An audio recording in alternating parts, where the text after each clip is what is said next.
Assalamualaikum dan salam serawakku sayang. Buletin UKAS edisi tengah hari 9 Ogos 2021 bersama saya Fidai Hanan Sahni. Tumpuan berita.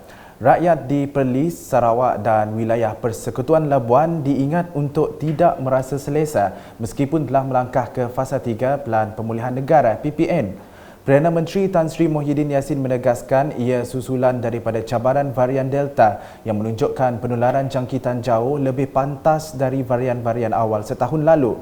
Beliau turut menekankan 3 aspek utama yang harus diberikan perhatian dalam menguruskan pandemik. Pencapaian Malaysia dalam usaha memberi vaksinasi di negara ini turut mendapat pujian dan pengiktirafan negara-negara luar dan juga badan-badan antarabangsa. Sebagai Perdana Menteri, saya sering menekankan di dalam sidang khas Majlis Keselamatan Negara MKN, Majlis Pemulihan Negara MPN dan juga mesyuarat-mesyuarat kerajaan bahawa 3 aspek utama yang harus diberikan perhatian dalam kita menguruskan pandemik, iaitu pertama, kesihatan dan keselamatan rakyat. Kedua, ekonomi rakyat dan kelangsungan perniagaan. Itu aspek pertama dan kedua sering kita sebut sebagai mengimbangi antara nyawa dan kelangsungan hidup. Dan ketiga, kesejahteraan rakyat dalam konteks norma sosial termasuklah kesihatan mental dan emosi rakyat. Beliau berkata demikian ketika menyampaikan perutusan khas pada Ahad.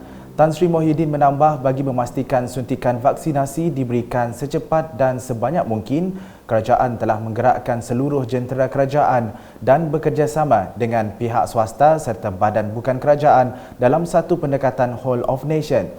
Tambah beliau, walaupun pada awalnya ramai yang meragui kemampuan kerajaan meningkatkan kadar vaksinasi, namun berkat usaha semua pihak telah membuktikan kemampuan negara ini walaupun berhadapan dengan pelbagai cabaran dan rintangan awal termasuk menstabilkan bekalan vaksin dari syarikat pengeluar.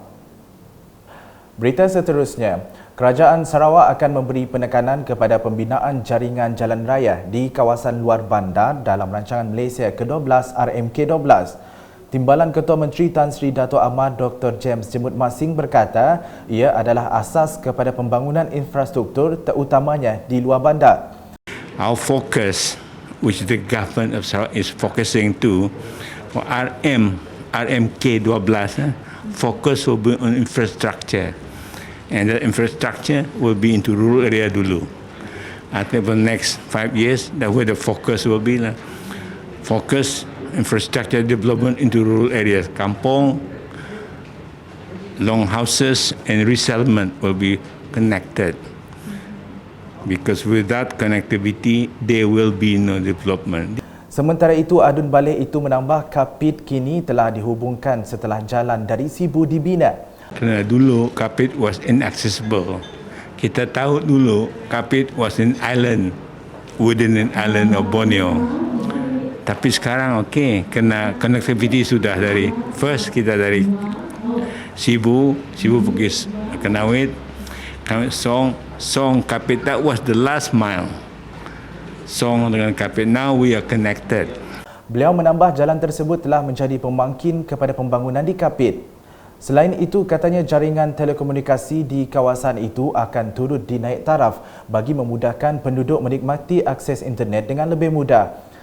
Terdahulu, beliau turut menyerahkan grant projek kecil luar bandar MRP berjumlah RM1,370,500 bagi fasa 2 2021 kepada 87 jawatan kuasa kemajuan dan keselamatan kampung JKKK, Persatuan dan Biro Wanita bagi kawasan Dun Baleh. Selanjutnya di Miri. Sebanyak 2 operasi gelandangan telah dilaksanakan di bandaraya itu dalam usaha menyelamatkan golongan itu daripada wabak COVID-19.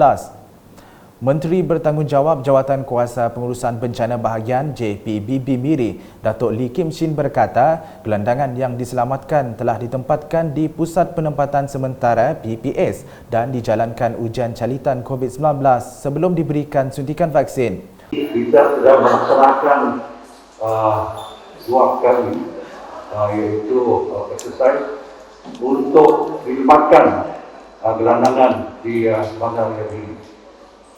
Dan untuk kali pertama kita telah tempatkan mereka di Dewan di Balai Raya di Kampung Dari Bukit, dan mereka ini telah pun diberi vaksinasi sudah.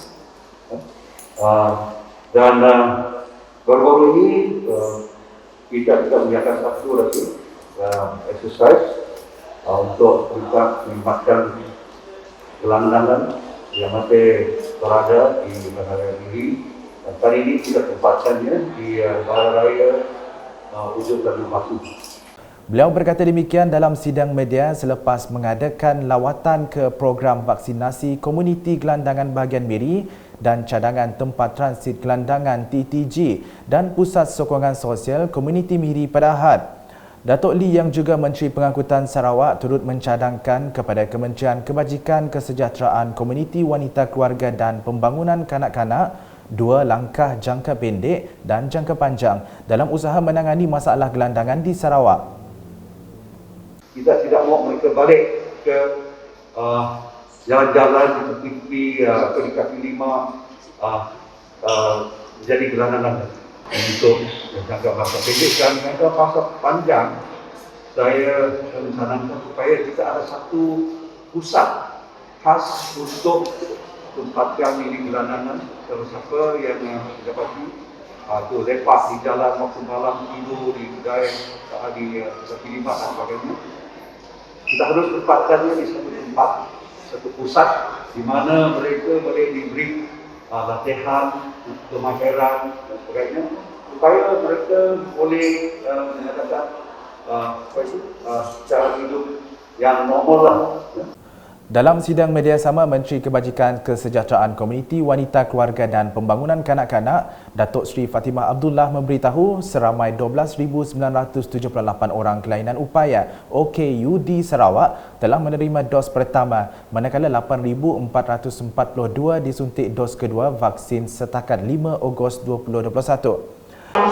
Rekod kami yang telah mendapat dos 1 12,978 dan yang telah mendapat dos 2 8,442. Pada masa sama, beliau turut mengucapkan terima kasih kepada Jawatan Kuasa Pengurusan Bencana Bahagian JPBB dan Jawatan Kuasa Pengurusan Bencana Daerah JPBD yang telah bekerjasama dalam memberikan vaksinasi kepada pendidik, pengasuh dan pembantu di Institut Pendidikan Awal Kanak-kanak IPAKK.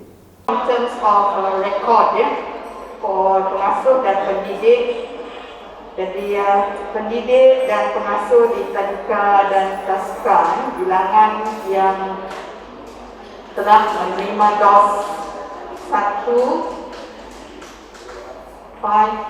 Tadika 5,248, that's about 98%, dan yang telah menerima dos 2 61%. Di Taska 790, that's 98%, dan dos 2 68%. Kemudian kalau pembantu dan assistants, we have reached 99%. Nanti boleh dapat figure ni. Turut dijelaskan jumlah kadar vaksinasi warga emas di Sarawak berdasarkan maklumat Jabatan Kesihatan Negeri Sarawak setakat 5 Ogos 2021. Dos 1 339,880 dan dos 2 303,206. So again, dari segi kadarnya adalah sangat tinggi. That's because they were also given priority. Berikut pula mengenai tinjauan Menteri Pelancongan, Seni dan Budaya merangkap Ahli Parlimen Batang Sadong, Datuk Seri Nancy Shukri ke beberapa projek siap di kawasan Parlimennya pada Ahad.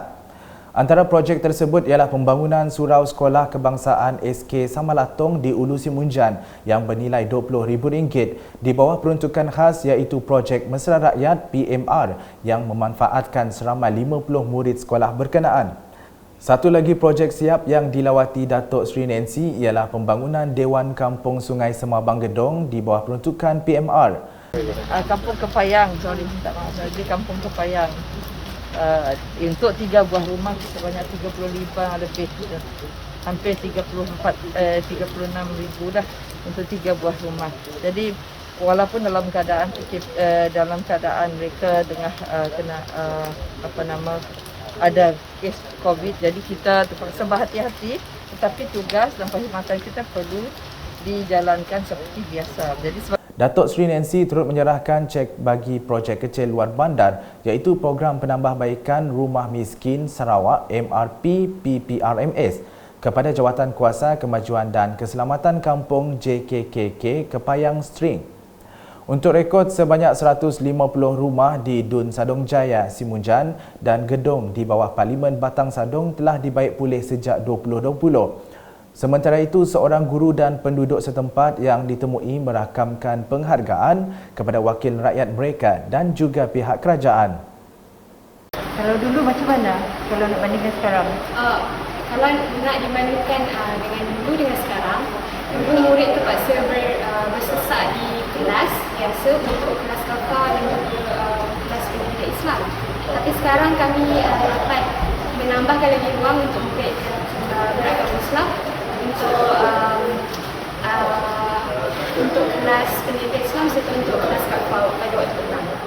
Sebelah staf mereka, terima kasih sebagai evidensi kita ya, lepas dia sanggup datang kita kalau sini tolonganlah melalui bantuan sebagai surau kita buat sikit sematong gitu naja itu perubahannya masih ada tempat lah di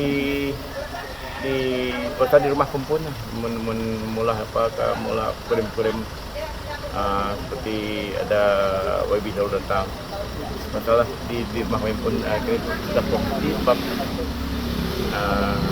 sudah terdiri lah.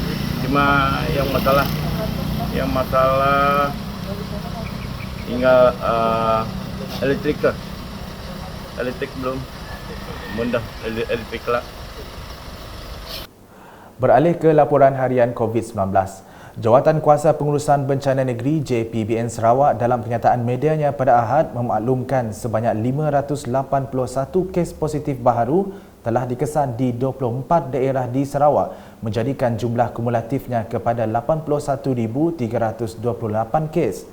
Daerah-daerah yang dikesan adalah seperti berikut.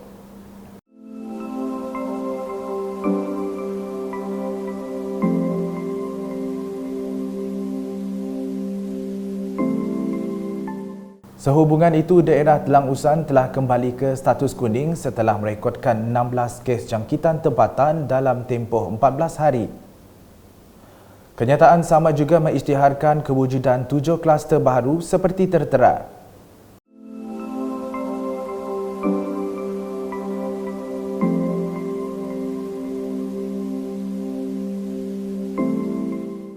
Turut diisytiharkan penamatan kluster kilometer 23 Jalan Puncak Borneo Kuching setelah tiada kes baharu dilaporkan dalam tempoh 28 hari.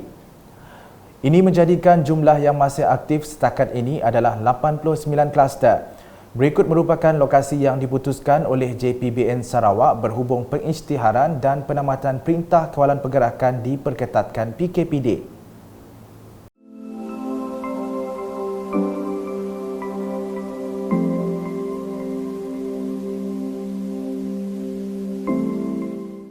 Sekian edisi Tengah Hari bersama saya Fidai Hanan Sahni dan kru penerbitan.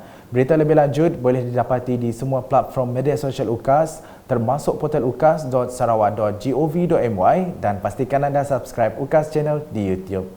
Salam UKAS.